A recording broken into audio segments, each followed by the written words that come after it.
Clive was becoming, well, basically as a young carer, he's got great responsibility on him. A huge responsibility. He's like With father, the third mother, case study, with the third one already, we're going to get repeats. But this is a hugely responsible boy. He's 15, isn't he? Yeah. And he is acting just like a parent. And she's allowing it. She's encouraging it. Yeah. He's so nice. Good worrying. All sorts of worrying. Also, like the differences in the roles of the children in that situation, like Katie's being protected from Dad, the abuser, but Jeremy's being allowed to see him. She's not allowing Katie to see him. What's the reason for that? Why is Jeremy allowed to see him? And what does that say to Jeremy?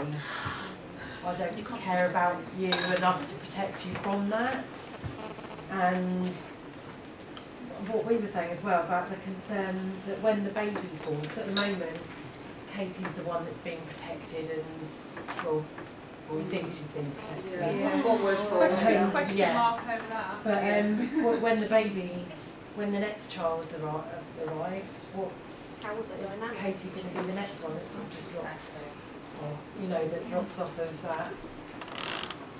Because Clive has been the one that's been seen to be the protecting one. Sure. Jeremy's not, you know. It's disengaging, isn't it? Yeah, Just and then Katie's being protected. Yeah. So when the new baby becomes the most vulnerable member of the family, is Faisal going to switch to the new baby? And where's that going to leave Kate? Is that going to leave disjointed? Yeah, possibly. Like Jeremy? There's all sorts of possibilities. Katie might be another very young carer. Yeah. Instead of giving her a baby doll, she gets a baby sister. But for Katie, there's huge issues around inappropriate, overtly friendliness to strangers and after strangers taking them away to the park and sexual sort of Yes. sexual So it's a rather difficult attachment, and what we call indiscriminate attachment. Anyone that's around that shows a bit of interest becomes, oh, you're nice, I'll trust you because completely. she was one of Dad's favourites and suddenly she's not seeing Dad any longer. There was also a question mark Her brother is. over why, there's a question mark over why she's not seeing her Dad, and then does that come back to the overtly sexual behaviour? Well, I wonder. Or could that be that the brother Clive who's looking after her there's now been this overtly sexual behaviour, or is Jeremy perhaps behaving in a way? So there's like three possible And situations. because of the fact that Mum's working all the time. Virtually all the time. So she's Are there periods she's when left alone she's... with Clive. Clive's getting her up in the morning out of bed and giving her breakfast and getting her dressed and things. But why is she not seeing Dad? Is that because of Mum suspected he was doing something with her that she shouldn't have? And is that why she's now trying to be overly friendly towards anybody? And her sexualised She's my behaviour has biggest- been out of picked all up by of the them, school. Out of all of them, she's my biggest concern. Because Mum actually says Mum has not allowed Dad to have contact, so she's made that quite bold admission that Jeremy, but I am not allowing him to see Katie. Well, why? Yeah. But what we also Well, say why as well exactly? is that if Sabrina is referring to Clive as my man, what's What's going going on there? And Yeah. as Clive learnt it, if it is Clive that is accusing Katie. Well, it could be, because we've got horrific muddling of roles here, haven't we? The boundaries are out the window. Clive like Mum's partner. Yeah. Oh. We have had a situation, not with a child, but grown-up children of a person, where there's been she went to the address and found her in bed with one of her sons, and you know that they're adult boys, and there's lots of substance issues and various other things going on with her and the boys, but it's like, you know, that could have started in this way and carried on through. So. It's very complex, isn't it? Yeah, it's a massive one. Yeah, it's absolutely very mess. Yes. I think social services may get involved in it. Yes. Might be the criteria. Anything else from table 2 here on the issues affecting children? I thought Jeremy seemed to be, Clive had taken on one role and Jeremy actually started to exhibit some threatening behaviour himself. He threatened his brother, used violent language towards his brother. But then the mum had then subsequently used violent language towards him, saying she was kicking him or something. They're all pretty much desensitised to the violence and abuse. It's just how things are, and that's how you speak to people, and that's how you're spoken to. And she didn't get rid of Dad, did she, until she got stabbed? So at her level, her understanding of DV is quite high for her to think about that. For Katie, when this incident happened between Jeremy and Clive, and then Mum saying, "Oh, give it to him or I'll hit you." Yeah. Her response is, "Oh, can we just, it's not even registered almost, or can we go to the park?" Yeah. Or you get me out of here. Yes, she was. Yes. Perhaps because there's no dad. She was Dad's favourite. Mum works every moment of the day. She's probably stressed out. So this girl's looking for an adult that takes you out, does a kind of daddy thing with you. So if I've got a daddy, I'll be anybody. Deprived of her daddy. How's she dealing with that? As someone else said, it's a real mess here with who's allowed to do what. And we've got with Jeremy, we've got this old scenario again of the child, and it's somewhat more so with boys, a bit more vulnerable to that, taking on the behaviour of the abusive parent. Anything else here about the Sabrina case study? Well, because we also mentioned about that Jeremy does have contact with his dad, and when he comes back, it's been observed that his behaviour is more difficult to manage. So, is there something that's going on when he's at Dad's, or is it because he's come back into a family where, as you said, the roles are so blurred that his only way of being able to cope is that he's showing that there's inconsistency? Yeah. I think we need that word down. Because effectively, Jeremy's inconsistency and mixed, confusing boundaries, mixed, confusing or lacking boundaries. Because obviously, well, it's pretty obvious that the rules of how you do things and behave when you're with Dad are quite different to how you behave when you're with Mum. And I think all the more that Mum's decided that Clive is hers, Dad's deciding Jeremy is his. So we've got almost emotional pressures, even emotional blackmail on the children. And Clive's not in school either. He's missing from school. Absolutely. So the whole school thing is affected again.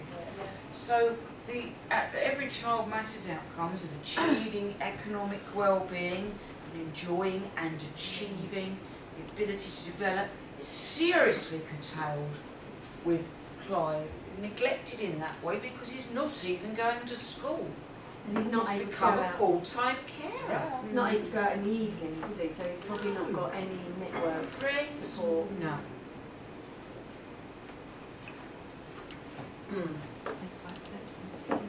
Plus, you've also got, from this scenario, is you've then got Jeremy, who's 11, is after he's refusing to give back a CD, so there's the lack of boundaries and he's showing particular behaviour in front of a stranger, he's then leaving the property. Where is he going? Is he... He looks as if he could well be going down the route of antisocial offending behaviour, doesn't he? I think we had substance misuse before, but I'm just reminding myself, so I write it on my list.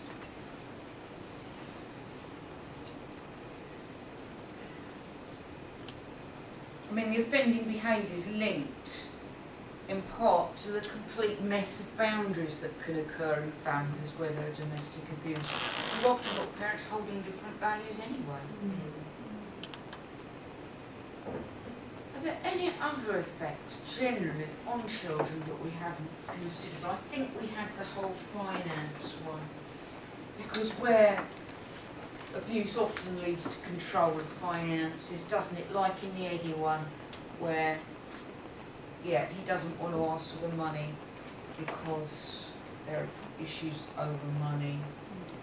There's also secretiveness for all of them. They don't want to tell the outside world what's going on. They don't want to bring friends home. So they don't want their friends to see what's going on. They don't necessarily share what's happening. In the same way as mum might be ashamed to share what's happening, and it's like a dirty secret, like that there's violence in the home. The kids also wouldn't want to tell their friends, would avoid bringing friends home. Yes, avoiding the home. So it's almost like Avoiding the home. They learn not to share their emotions.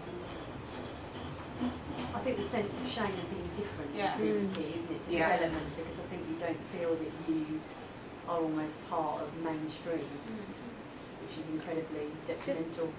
The whole burden And of feeling different in a being negative adult. way. Yeah. I think they've got, you know, All obviously. sorts of deprivation, really. Social deprivation's a massive one. Emotional deprivation as well. And just All the right, I point, agree. Emotional deprivation. Who said that? Mm. How does it arise, though?